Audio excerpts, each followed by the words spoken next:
कर्मों का दंड। दो भाइयों की ऐसी दर्द भरी कहानी जिसे सुनकर आंख में आंसू आ जाएंगे। भगवान के घर देर तो होती है लेकिन अंधेर नहीं। रोज की तरह विश्वास साहब सब्जी लेने के लिए मार्केट जाते हैं।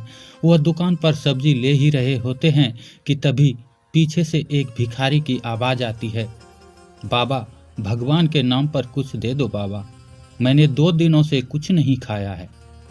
एक जानी पहचानी सी आवाज सुनकर विश्वास साहब चौंक जाते हैं और पीछे मुड़कर देखते हैं तो उनकी आंखें फटी की फटी रह जाती है और विश्वास साहब के मुंह से एकाएक यही शब्द निकल पड़ा, रमेश तुम? यह शब्द सुनकर वह भिखारी भी सकपका जाता है और ऊपर नजरें उठाकर विश्वास साहब की ओर देखने लगता है तो उसकी आंखों से भी आंसुओं का सैलाब आ जाता है। वह बोलता है, भैया आप? हाँ मैं, लेकिन तुम्हारी यह हालत कैसे हो गई? विश्वास साहब घबराते हुए उस आदमी से पूछने लगते हैं, भैया यह सब मेरे कर्मों की सजा है। मैंने आपके साथ कितना बुरा किया था, शायद भगवान ने उसी की मुझे ये सजा दी है। इतना कहते कहते वह आदमी वहीं बेहोश हो जाता है। आदमी को बेहोश देखकर विश्वास जी और ज्यादा घबरा जाते हैं और जल्दी से अपने बेटे नितिन को फोन करके बुलाते हैं। 10 मिनट में ही नितिन वहां पहुंच जाता है और उस आदमी को लेकर विश्वास साहब और नितिन दोनों हॉस्पिटल पहुंच जाते हैं। डॉक्टर साहब आदमी को चेक करके बताते हैं कि घबराने की कोई बात नहीं है, इस आदमी ने 2-4 दिनों से शायद खाना नहीं खाया है, इसीलिए कमजोरी की वजह से चक्कर आ गए हैं। अभी थोड़ी ही देर में इसको होश आ जाएगा, आप लोग चिंता ना करो। तब नितिन बोलता है, पापा आप घर जाइए, यहाँ पर मैं हूँ, इनके होश में आते ही मैं आपको फ़ोन कर दूंगा। बेटे की बात सुनकर विश्वास साहब घर आ जाते हैं और अपने कमरे में जाकर अलमारी से एक फ़ोटो निकालकर उसे देखने लगते हैं। देखते ही देखते वह अपने अतीत की यादों में चले जाते हैं कि कितना खुशहाल परिवार था उनका। घर में उनकी माता और पिता रामलाल और वह स्वयं रहते थे। लेकिन जब विश्वास साहब की उम्र मात्र 7-8 साल की थी तभी उनकी माताजी का कैंसर के कारण देहांत हो गया था। वह विश्वास साहब के पिता रामलाल जी बहुत ही अकेले पड़ गए। अब खेतों में काम करने के साथ साथ रामलाल जी को घर और विश्वास साहब को भी संभालना पड़ता था। धीरे धीरे आस पड़ोस और सगे संबंधियों के कहने पर रामलाल ने दूसरा विवाह कर लिया ताकि विश्वास को भी मां मिल जाए। रामलाल जी की दूसरी पत्नी शांति देवी स्वभाव से बहुत ही अच्छी थी। वह विश्वास को अपने सगे बेटे से की तरह प्यार करती थी। शादी के 2 साल बाद शांति देवी ने एक पुत्र को जन्म दिया जिसका नाम रखा गया रमेश।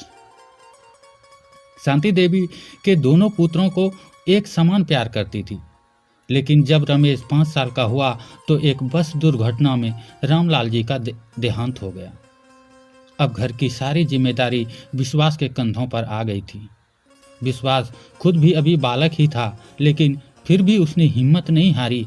अपनी मां और भाई की जिम्मेदारी लेते हुए विश्वास ने अपनी पढ़ाई बीच में ही छोड़ दी और खेतों में मजदूरी कर परिवार का पालन पोषण करने लगा। जब रमेश स्कूल जाने लायक हुआ तो उसका एडमिशन गांव के ही एक बहुत ही अच्छे विद्यालय में करवा दिया। अब विश्वास दिन रात मेहनत मजदूरी कर अपने भाई की हर इच्छा पूरी करने लगा। विश्वास का बस एक ही सपना था कि उसका भाई पढ़ लिख ले और उसकी अच्छी नौकरी लग जाए ताकि परिवार में पैसों की कभी कोई किल्लत ना हो, सारी किल्लतें खत्म हो जाए, क्योंकि खेतीबाड़ी से घर का गुजारा भी बड़ी मुश्किल से हो पाता था। विश्वास ने अपने भाई का अच्छा भविष्य बनाने के लिए अपनी हर इच्छा को अंदर ही अंदर दबा दिया था। माँ जब भी विश्वास को शादी करने के लिए कहती तो विश्वास बोलता, पहले मैं अपने भाई का घर बसा दूं, उसकी जिंदगी संवार दूं, फिर शादी करूंगा, नहीं तो मेरे ऊपर मेरी पत्नी की जिम्मेदारी और आ जाएगी और जब रमेश की नौकरी लग जाएगी तो हम कमाने वाले 2 भाई हो जाएंगे। उसके बाद तो घर में किसी भी चीज़ की कमी नहीं रहेगी, तो फिर मैं शादी कर लूँगा। तो माँ बोली, पता नहीं बेटा, मुझे तो कभी कभी डर लगता है कि तू छोटे भाई के भविष्य के चक्कर में अपना जीवन बर्बाद ना कर ले। अब उम्र तो मेरी शादी की हो ही गई है, अब आगे तेरी मर्जी। माँ तू भी ना क्या फालतू की बातें सोचती रहती है। बस एक बार रमेश की अच्छी जॉब लग जाने दो, फिर घर में सब कुछ अच्छा ही अच्छा होगा। विश्वास साहब हंसते हुए बोले और धीरे धीरे समय बीतता चला गया और रमेश की स्कूल भी की पढ़ाई भी पूरी हो गई। अब उसे आगे की पढ़ाई जारी रखने के लिए शहर भेजना था। इसीलिए विश्वास ने अपने खेत और घर दोनों साहूकार के यहाँ गिरवी रखकर और साहूकार से पैसे लेकर रमेश का एडमिशन शहर के एक बहुत बड़े कॉलेज में करवा दिया और वहीं पास के एक हॉस्टल में उसके रहने और खाने की व्यवस्था भी कर दी। रमेश अब शहर में रहकर पढ़ने लगा था और विश्वास मजदूरी करके हर महीने रमेश की खर्चों के लिए पैसे भेज देता था। समय अपनी गति से चलता रहा और विश्वास की मेहनत रंग लाई। रमेश को शहर में एक बहुत बड़ी कंपनी में मैनेजर की पोस्ट मिल गई थी। विश्वास को जब इस बात का पता चला तो उसकी खुशी का तो ठिकाना ही नहीं रहा था। अपने भाई की जॉब लगने की खुशी में उसने सारे गांव में मिठाई बंटवाई।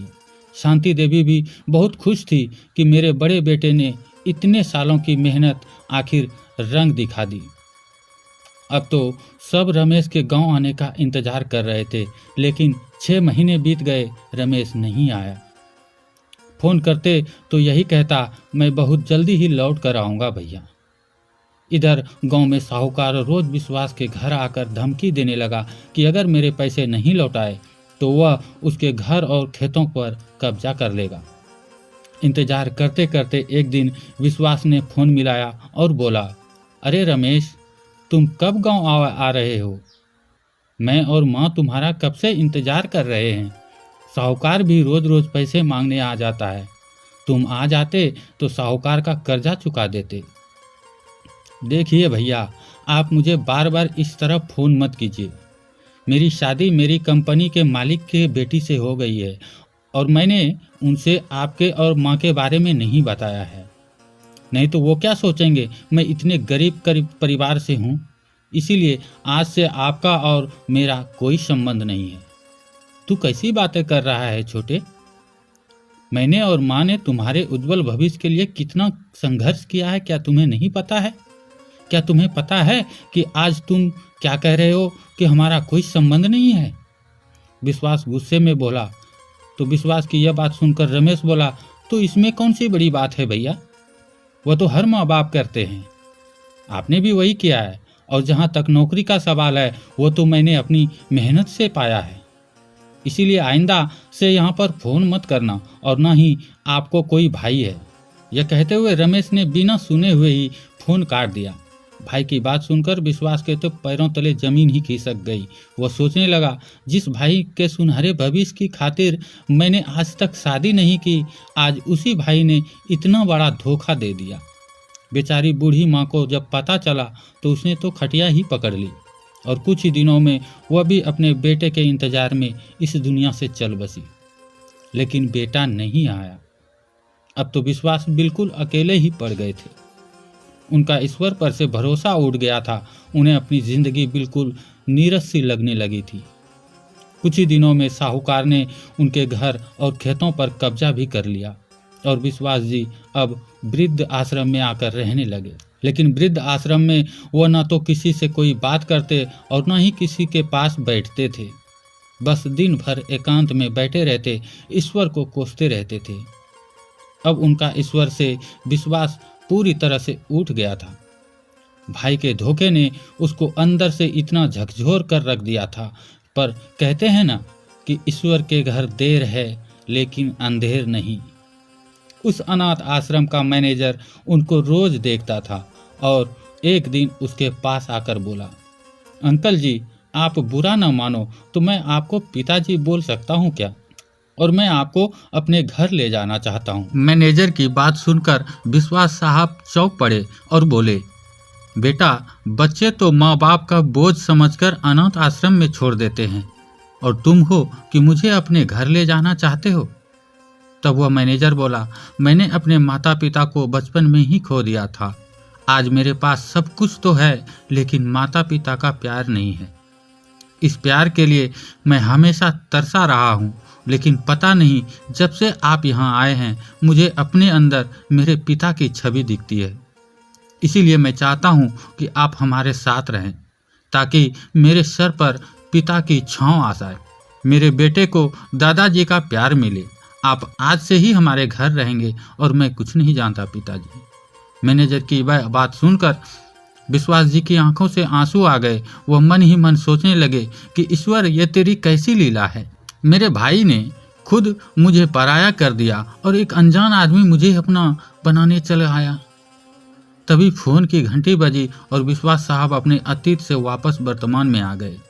फोन उठाया तो बेटे ने कहा, पापा, उस आदमी को होश आ गया है और वह आपसे मिलना चाहता है। वह आपको अपना भाई बता रहे हैं। आप जल्दी से हॉस्पिटल आ जाइए। मेरे तो कुछ समझ में नहीं आ रहा। यह कहकर बेटे ने फोन काट दिया। थोड़ी देर में ही विश्वास साहब हॉस्पिटल पहुंचे। विश्वास साहब को देखते ही रमेश उसकी चरणों में गिर पड़ा और माफ़ी मांगने लगा। वो रोते हुए बोला, मैंने आपके और माँ के साथ जो किया, आज मुझे उसी की सज़ा मिली है भैया। मेरे बेटे बहू ने सब कुछ अपने नाम करवाकर मुझे अपने घर से निकाल दिया। इसमें शायद मेरे बेटे और बहू का कोई दोष नहीं है। वो तो मेरे कर्मों की सज़ा है, जिसके कारण आज मैं दर दर की भीख मांगने को मजबूर हो गया हूँ। विश्वास साहब ने रमेश को उठाया और कहा, मुझे खुशी है कि तुम्हें अपनी गलती का एहसास हो गया, लेकिन काश तुम्हें अपनी गलती का एहसास थोड़ा जल्दी हो जाता तो आज माँ को कितनी खुशी होती तुमको देखकर। ईश्वर का न्याय भी कितना निराला है। जब एक परिवार उसने मेरे से छीन लिया तो मुझे दूसरे परिवार में मिला दिया। देख, यह मेरा बेटा है और यही मेरा परिवार भी, जहाँ मुझे इतना मान सम्मान और आदर सत्कार मिला है कि मुझे कभी लगा ही नहीं कि यह मेरा सगा बेटा नहीं है। इतना कहते कहते विश्वास साहब की आंखों में आंसू आ गए। तभी नितिन बोला, अरे मुझे तो पिता के साथ साथ आज चाचा भी मिल गए। चाचा जी, आज से आप हमारे साथ रहेंगे।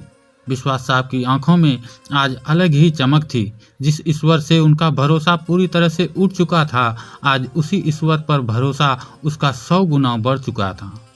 उन्हें पता चल गया था कि ईश्वर हर मामले में अच्छे बुरे कर्मों का फल सबको इसी प्रकार देते हैं, हमें इसी जन्म में भी देते हैं। जय श्री हरि विष्णु। अगर कहानी पसंद आई हो, वीडियो अच्छी लगी हो तो चैनल को फॉलो करें, सब्सक्राइब करें, शेयर करें, लाइक करें। धन्यवाद।